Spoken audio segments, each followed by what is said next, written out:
భారతదేశంలోనే ఒక ఎమ్మెల్యేకు ప్రత్యేక గుర్తింపు ఉంటుంది.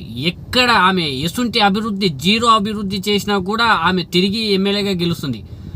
అదే ములుగు ఎమ్మెల్యే సీతక్క.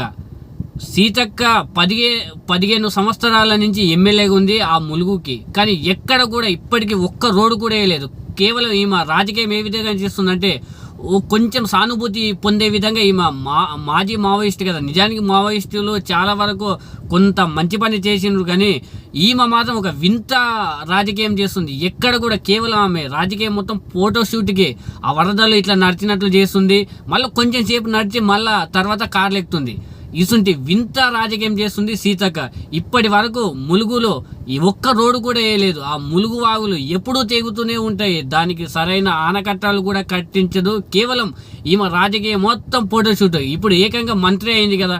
మంత్రి అయినా కూడా ఈ 7 నెలల్లో ఒక్క రోడ్డు కూడా కన్స్ట్రక్షన్ చేయలేదు. ఒక్క రోడ్డు కొత్తగా నిర్మించలేదు. ఒకరికి ఈ పడిపోయిన ఇండ్లని కట్టించలేదు. ఈ ఆనకట్టలను మరమ్మతు చేయలేదు.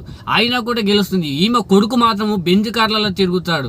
ఇది నిజంగా సీతక్క రాజకీయం ఎవ్వరికి మన దేశంలో కాదు కదా, ప్రపంచంలోనే ఎవ్వరు చేయలేరు.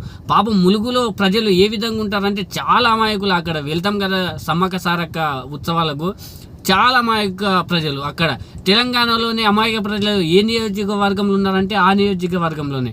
వాళ్ళని ఆసరాగా తీసుకొని 15 సంవత్సరాల నుంచి మూడు సార్లు ఎమ్మెల్యేగా గెలిచి కూడా ఇప్పటికీ అభివృద్ధి చేస్తలేదు. 0% ఆమె అభివృద్ధి. కానీ గెలుస్తుంది, మళ్ళీ గెలుస్తుంది. ఆమె చనిపోయినంత వరకు గెలుస్తుంది. అక్కడ ఉన్న ప్రజల ఆసుంటి ప్రజలు, అమాయక ప్రజలు, ఆ ఆటవిక జాతులు అక్కడ ఎక్కువగా ఉంటారు, ఆదివాసులు ఎక్కువగా ఉంటారు.